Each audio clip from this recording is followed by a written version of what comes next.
দেশনেত্রী বেগম খালেদা জিয়া গত প্রায় এক সপ্তাহ ধরেই তিনি গুরুতর অসুস্থ অবস্থায় হাসপাতালে রয়েছেন।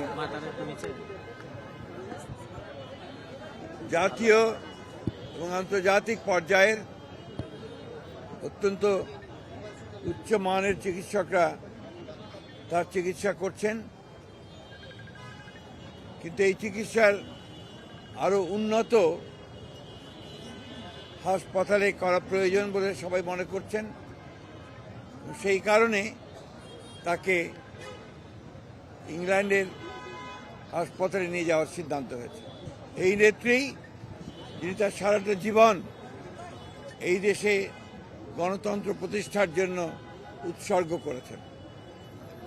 আপনারা সবাই জানেন যে বিগত হাসিনা ফ্যাসিস্ট সরকার তার প্রতি যে অন্যায় আচরণ করেছেন, নির্যাতন করেছেন, নিপীড়ন করেছেন, দীর্ঘ 6 বছর তাকে কারারুদ্ধ করে রাখা হয়েছে।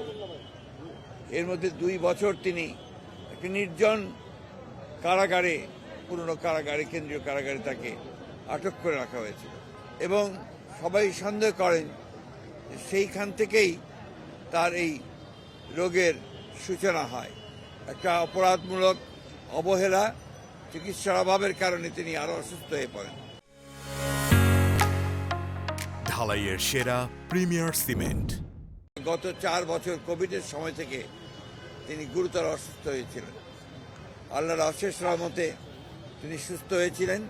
এই কয়েকদিন ধরে আবার অসুস্থ হয়েছেন। চিকিৎসকরা প্রাণপণে চেষ্টা করছেন এবং আশা করছেন যে তিনি আগামীকাল, যদি আপনার এয়ার অ্যাম্বুলেন্স এসে পৌঁছায় কাতার থেকে, তাহলে আগামী পরশু অর্থাৎ রোববার তাকে লন্ডনে নিয়ে যাওয়া সম্ভব হবে।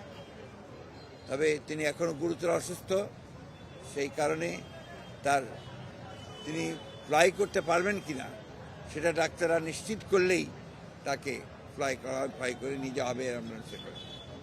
আমরা আজকে এখানে এই নয়াপল্টনের এখানে মসজিদে আমরা নামাজ আদায় করেছি, জুমার নামাজ।